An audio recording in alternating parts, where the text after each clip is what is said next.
Welcome back to English class. Today we are going to start the fourth poem. Name of the poem is A Thing of Beauty, which was written by John Keats.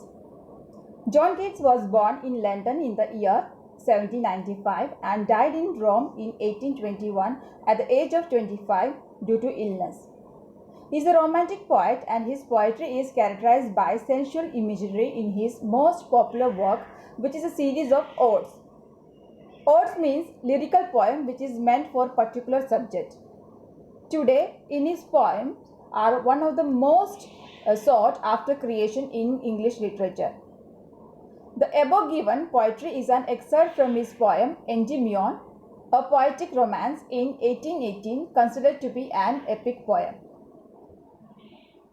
Background of the poem, A Thing of Beauty, based on Greek mythology about a shepherd named Endymion, his quest for his love, Diana, and how in his quest he falls in love with an earthly maiden who later turns out to be Diana herself. We will go through the first stanza. A thing of beauty, its loveliness increases. It will never pass into nothingness, but will keep a bower quiet for us, and a sleep full of sweet dreams and health and quiet breathing. Here, bower means a shady place under the tree. The poet says that beauty stays forever, it never fades away, rather, it increases with the passing time. The perception of the poet regarding beauty is that it never goes up with the passing time, rather, it beautifies more and more. For the poet, beauty is like beautiful shady tree under whose shade all the creatures can sleep peacefully and enjoy good health. In this stanza, literary device are used rhyming scheme. Rhyme scheme is that AABBZ. For example, forever, never, keep, sleep, and breathing. Alliteration, consonant letters are repeated here. In sleep, sweet, S. Letters are repeated. Metaphor, indirect comparison, bower, quiet. Calmness of the bower is compared to the calming effect of a beautiful thing. Now we will go through the second stanza. Here goes. Therefore, on every morrow are we wreathing a flowery band to bind us to the earth, spite of despondence, of the inhuman dirt, of noble natures, of the gloomy days, of all the unhealthy and over darkened ways, made for our searching. Yes, in spite of all, some shape of beauty moves away the pall from our dark spirits. Morrow here means following day. Wreathing means surround or encircle. Despondence, depressed. Gloomy means sad. Here, poet says that every day it is a beauty that fills us with the spirit to live. It is a beauty which builds the desire in us to live through there are sad moments and cruel people around us.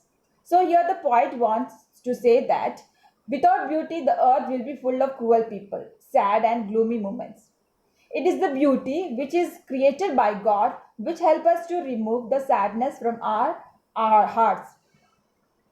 Here, literary device used are anaphora, use of same word in two consecutive lines of noble natures and of all the unhealthy. Alliteration, consonant letters are repeated here in B in band bind and N in noble nature and S in some shape. Metaphor, indirect comparison, wreathing a flowery band. Beautiful things of our life binds us to the earth. Imagery, creating a sensory effect of a beautiful things lined up in a string. Here the line goes a flowery band to bind us. We will go through the next stanza. Sets the sun, the moon, trees old and young, sprouting a shady boon. For simple sheep, and such are daffodils with the green world that they live in and clear reeds that for themselves a cooling covert make against the hot season the mid forest break. In this, poet says that the first we will go through the hard words here. Boon means blessing, rills means small stream, Break means a process to slow down. Here poet describes the beautiful things which are present on earth. There are sun, moon, trees, flowers, mentioned, daffodils, and the rivers. The poet says that all these things are like a blessing and bestowed on all the creatures by earth. He further describes that the tree provide us with their shade, flowers with their beauty, and rivers with their coolness during the hot summer. All of these beauties of nature which are like a boon for us. Literary device used in this stanza, alliteration, consonant letters are repeated here in yes, yes in sprouting shady, S again, symbol shape, C in cooling covered. Again in this stanza, imagery is used, trees giving shade, sprouting shady boon lines are, and daffodils with green world they live in, growing process of daffodils, clear river, streams. In the lines given here, clear rills.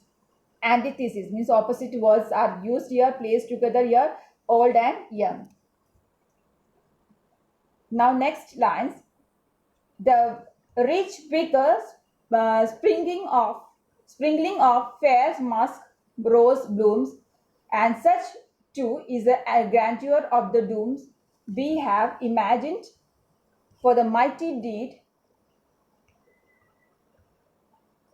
we have imagined for the mighty that all lovely tales that we have heard or read, an endless fountain of immortal drink pouring on unto us from the heavens bring. Here grandeur means high rank or socially important, mighty means enormous, immortal means never dying, bring means edge. Here, poet further carries on with the description of more beautiful things present on earth, such as beautiful musk roses, which have such a nice fragrance. Then he describes the tales of the mighty warriors who laid their lives for their countries or for humanity. He says that these beautiful things are the gifts from God from all of us, for all of us. They are like a nectar given by God to us, and these are those beauties which are immortal and gives us a reason to live on this earth despite having so many sorrows in our life. Literary device used here, alliteration, same here that consonant letters are repeated. H in have, heard, a metaphor, immortal drinks. Indirect comparison is there. Immortal drinks, beautiful objects of nature are forever like a never-ending portion of a drink. Rhyme, rhyme scheme is used in each and every stanza of this poem, like forever, never, keep, sleep, dead, red, etc. And imagery also used here, bushes full of musk roses, sprinkling of fair musk rose blooms. Books describing valor of fighters. Grandeur means here mighty dead, and God providing us with the best things, pouring from the heavens brink. I hope you have understood this poem. Until next video, keep watching, keep learning. Goodbye.